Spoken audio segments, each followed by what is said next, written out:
উত্তর কলকাতার গঙ্গার তীরে ঘেঁষে থাকা বাগবাজার যেন শহরের এক জীবন্ত স্মৃতির খনি, যেখানে ইতিহাস, সংস্কৃতি আর আবেগ একসাথে মিশে গেছে। পুরনো কলকাতার ঘ্রাণ যদি কোথাও সবচেয়ে বেশি টের পাওয়া যায়, তবে তা এই বাগবাজারেই। বাগবাজারের গলি, পুরনো বাড়ির বারান্দা, মন্দির আর গঙ্গার ঘাট সবকিছুতেই লুকিয়ে আছে এক নস্টালজিয়ার আবরণ। ঔপনিবেশিক আমল থেকেই বাগবাজার ছিল বাণিজ্য ও সংস্কৃতির এক গুরুত্বপূর্ণ কেন্দ্র। ব্রিটিশ শাসনের সময় এখানে গড়ে উঠেছে বহু ধনীর ব্যবসায়ীর বাড়ি, জমিদার বাড়ি আর আড্ডার আসর। এই অঞ্চল শুধু অর্থনৈতিক দিক দিয়ে নয়, বাঙালির নবজাগরণের সঙ্গেও গভীরভাবে জড়িত। এখানেই ছিল রামকৃষ্ণ মিশনের প্রথম দিককার কার্যকলাপের কেন্দ্র, আর কাছেই রয়েছে অবস্থিত মা সারদা দেবীর বাড়ি, যা আজও ভক্তদের কাছে এক পবিত্র স্থান। এই ট্যুরে আমরা বাগবাজারের 10টি দর্শনীয় স্থান ঘুরে দেখাবো, ইতিহাসের গল্প শুনবো, মন্দির, গলি আর গঙ্গার ঘাটে আবেগ অনুভব করব, আর দুপুরে মা সারদা দেবীর বাড়িতে কিভাবে ভোগ প্রসাদ গ্রহণ করবেন সেটিও আপনাদের জানাবো। এই সম্পূর্ণ অভিজ্ঞতাটি আজকে এই ভিডিওটির মাধ্যমে আপনাদের মধ্যে সবটা শেয়ার করতে চলেছি।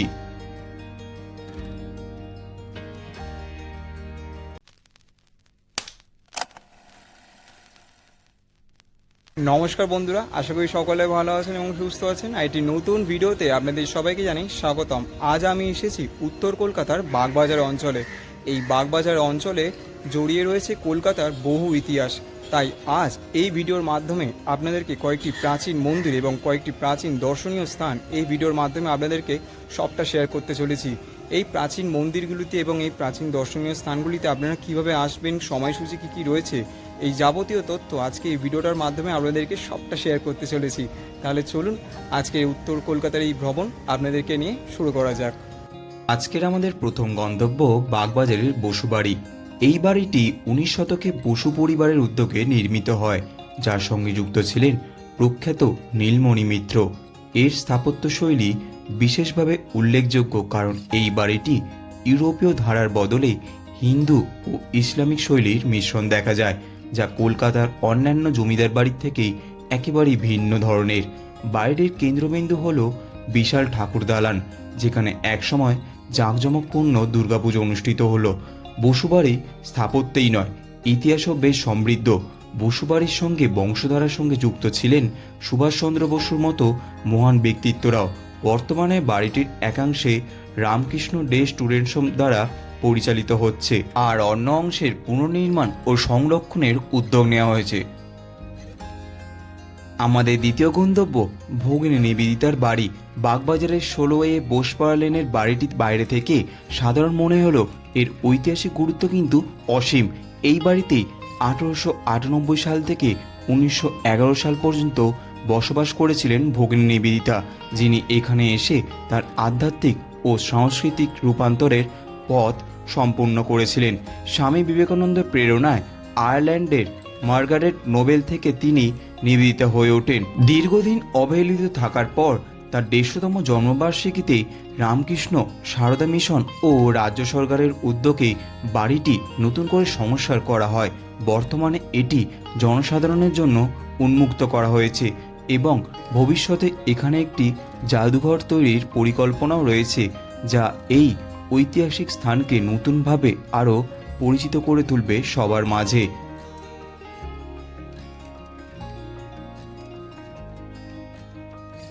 আমাদের তৃতীয় গন্তব্য হল গিরিশ ভবন। গিরিশচন্দ্র ঘোষ ছিলেন বাংলার নাট্য জগতের অন্যতম পথিকৃৎ, যিনি বাংলা থিয়েটারের স্বর্ণযুগ গঠনে বিশাল ভূমিকা রাখেন। তিনি 1844 সালের 28শে ফেব্রুয়ারি বাগবাজারের ঐতিহ্যবাহী গিরিশ ভবনে জন্মগ্রহণ করেন। এই বাড়িটি তার কাছে শুধু বাসস্থানই ছিল না, বরং উত্তর কলকাতার সাংস্কৃতিক চর্চার এক গুরুত্বপূর্ণ কেন্দ্র হিসেবেও পরিচিত। শিক্ষা জীবনে তিনি ওরিয়েন্টাল সেমিনার ও হেয়ার স্কুলে পড়াশোনা করলেও তা সম্পূর্ণ করেননি, কিন্তু অল্প বয়স থেকেই নাটকের প্রতি তার গভীর আগ্রহ তৈরি হয়। তিনি বাগবাজারের অ্যামেচার থিয়েটারে অর্ধেন্দ্রশেখর মুস্তাফির সঙ্গে অভিনয় শুরু করেন এবং দীনবন্ধু মিত্রর সবদার একাদশী নাটকে অভিনয় করে বেশ জনপ্রিয় লাভ করেন।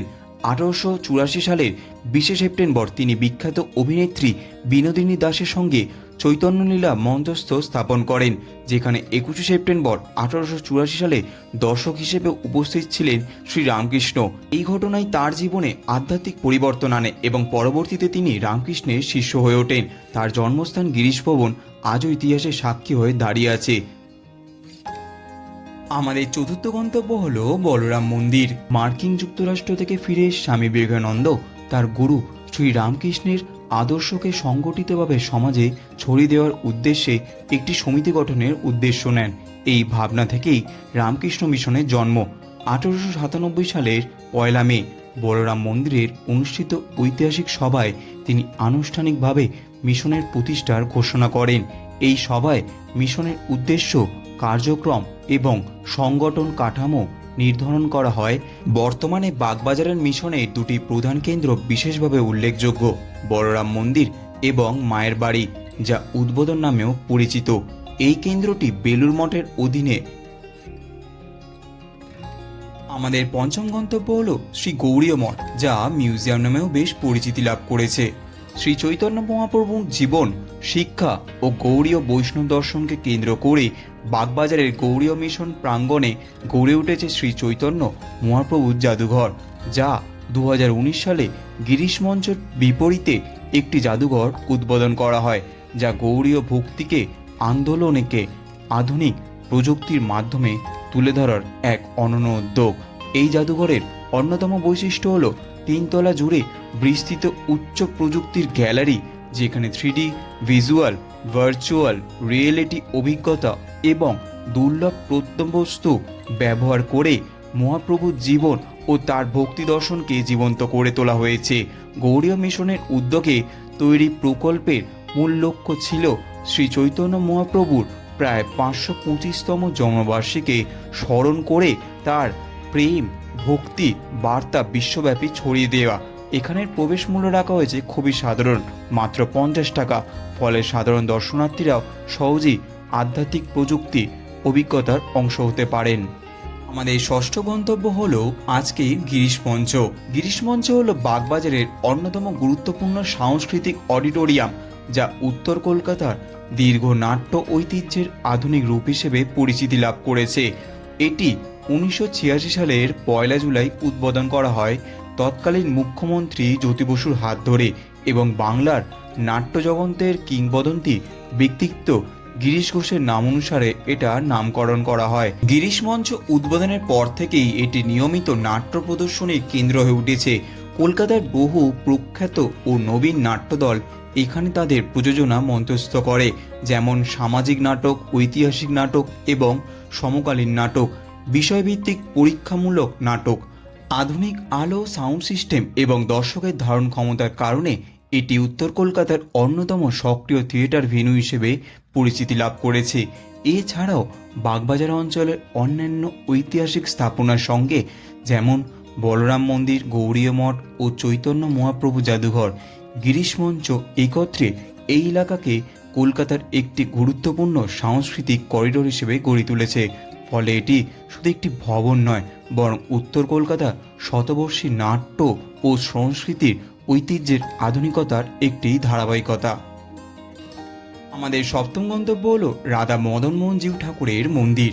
বাগবাজারের 520 রবীন্দ্র সরণিতে অবস্থিত বাগবাজার মদনমোহনজিউ মন্দির উত্তর কলকাতার অন্যতম প্রাচীন বৈষ্ণব উপাসনালয় হিসেবে পরিচিতি লাভ করেছে। ধারণা করা হয় আনুমানিক 1761 সালের দিকে ধনী ভক্ত গোকুলচন্দ্র মিত্র এই মন্দির বিগ্রহ প্রতিষ্ঠা করেন। মন্দিরটির সঙ্গে বাঁকুড়া বিষ্ণুপুর অঞ্চলের মল্ল রাজবংশের গভীর ঐতিহাসিক যোগসূত্র রয়েছে বলে বিশ্বাস করা হয়। শতাব্দীর পর শতাব্দী ধরে বাগবাজারের এই মন্দিরটি উত্তর কলকাতার বৈষ্ণব ভক্তদের এক আধ্যাত্মিক কেন্দ্র হিসেবে পরিচিতি লাভ করেছে। আমাদের অষ্টম গন্তব্য হলো সিদ্ধেশ্বরী কালীবাড়ি। সিদ্ধেশ্বরী কালীবাড়ি হলো বাগবাজার অঞ্চলের রবীন্দ্র সরণি একদম ওপরে অবস্থিত। এটি প্রাচীন ঐতিহ্যবাহী কালী মন্দির। এটি কলকাতার বহু পুরনো কালী মন্দিরগুলির মধ্যে একটি অন্যতম, যার ইতিহাস জনশ্রুতি শহরের আধ্যাত্মিক সংস্কৃতির সাথে গভীরভাবে জড়িত। কথিত আছে হিমালয় থেকে আগত এক সাধক কালীবার ও তার শিষ্যরা দেবীর কালী নির্দেশে এই অঞ্চলে আসেন এবং গঙ্গার দক্ষিণে দেবীকে প্রতিষ্ঠা করার জন্য উদ্দেশ্যে যাত্রা করেন। সেই সময় বাগবাজার চিতপুর অঞ্চল ছিল জলাভূমি ও জঙ্গলাকীর্ণ এলাকা। এখানেই সাধকেরা দেবীর দিব্য দর্শন লাভ করেন এবং দেবী এখানে সিদ্ধরূপে প্রকাশিত হন। সেখান থেকেই দেবীর নাম হয় সিদ্ধেশ্বরী। পরবর্তীতে জমিদার গোবিন্দরাম মিত্র মন্দিরটি সংস্কার করেন এবং এটিকে নতুন রূপ দেন। ধারণা করা হয় প্রায় 300 বছর আগে এটি পুনর্গঠন করা হয়েছিল। বিশেষভাবে উল্লেখযোগ্য যে 1737 সালে ভয়াবহ ঝড়ে গোবিন্দরাম মিত্রের অনেক স্থাপনা ধ্বংস হলেও এই মন্দির ও দেবমূর্তি অলৌকিকভাবে অক্ষত থাকে, যা ভক্তদের মধ্যে এই সময় আধ্যাত্মিক মাহাত্ম্য ও তার বৃদ্ধি করে।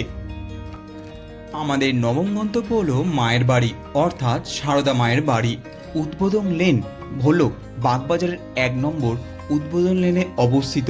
এটি অত্যন্ত গুরুত্বপূর্ণ আধ্যাত্মিক ঐতিহাসিক কেন্দ্র, যা রামকৃষ্ণ মঠ ও মিশনের সঙ্গে গভীরভাবে যুক্ত। এই বাড়িটি সাধারণত মায়ের বাড়ি নামে পরিচিতি, কারণ এখানে দীর্ঘ সময় বসবাস করেছিলেন শ্রী সারদা দেবী। এই বাড়ির ইতিহাস মূলত শুরু হয় যখন দক্ষিণেশ্বর থেকে কলকাতায় আসা মা সারদা দেবীর জন্য থাকার একটি স্থায়ী জায়গার প্রয়োজন ছিল। শিষ্যরা তখন বাগবাজারের একটি জমি সংগ্রহ করেন এবং সেখানে প্রথমে একটি সাধারণ টালির ঘর তৈরি করা হয়, যেখানে পরবর্তীতে উদ্বোধন পত্রিকার অফিস স্থাপন করা হয়। আর্থিক সংকট থাকা সত্ত্বেও স্বামী শারদানন্দ নিজের উদ্যোগে ধার করে এবং সীমিত সম্পদ ব্যবহার করে এই বাড়ির নির্মাণের কাজ সম্পন্ন করেন। সারদা মায়ের বাড়িতে ভোগেরও ব্যবস্থা রয়েছে। সকাল 10:30টার মধ্যে গিয়ে কুপন সংগ্রহ করতে হবে। কোনো নির্দিষ্ট টাকা লাগে না, আপনি আপনার সামর্থ্য মতো কিছু টাকা দিলেই হবে।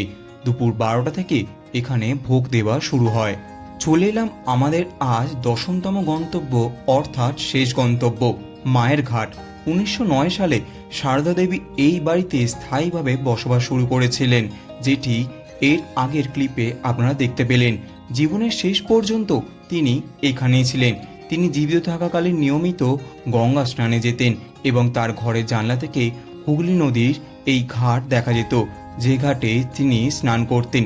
সেটি পূর্বে পাগলবাবুর ঘাট নামে পরিচিত হলেও বা বিচুলি ঘাট নামে পরিচিত থাকলেও পরবর্তীতে তার স্মৃতির সম্মানে সেটি মায়ের ঘাট হিসেবে পরিচিতি লাভ করেছেন। 1920 সালে এখানে শ্রী সারদা দেবী দেহত্যাগ করেন। আজও মায়ের বাড়ি উদ্বোধন সংলগ্ন মায়ের ঘাট রামকৃষ্ণ ভক্তদের জন্য গভীর শ্রদ্ধা আধ্যাত্মিকতার হিসেবে পরিচিতি লাভ করেছে। তাহলে এই গ্রীষ্মের বিকেলে কোথায় ঘুরতে যাবেন ভাবছেন? আমার আপনার সকলের প্রিয় শহর কলকাতাতেই রয়েছে এমন বিশেষ কয়েকটি দর্শনীয় স্থান। ঘুরে আসুন অবশ্যই, তবে আমার রেকমেন্ড থাকবে এই জায়গাগুলিতে একদম ভোরের বেলা যাওয়া, অর্থাৎ একদম সকালে শুরুতেই যাওয়া কিংবা একদম বিকেল বেলায় যাওয়া। প্রত্যেকটি মন্দির এবং স্থাপত্যগুলোর টাইমিং আমি আমার ভিডিও ডিসক্রিপশন বক্সে দিয়ে দিলাম, সেখান থেকে অবশ্যই চেক আউট করে নেবেন।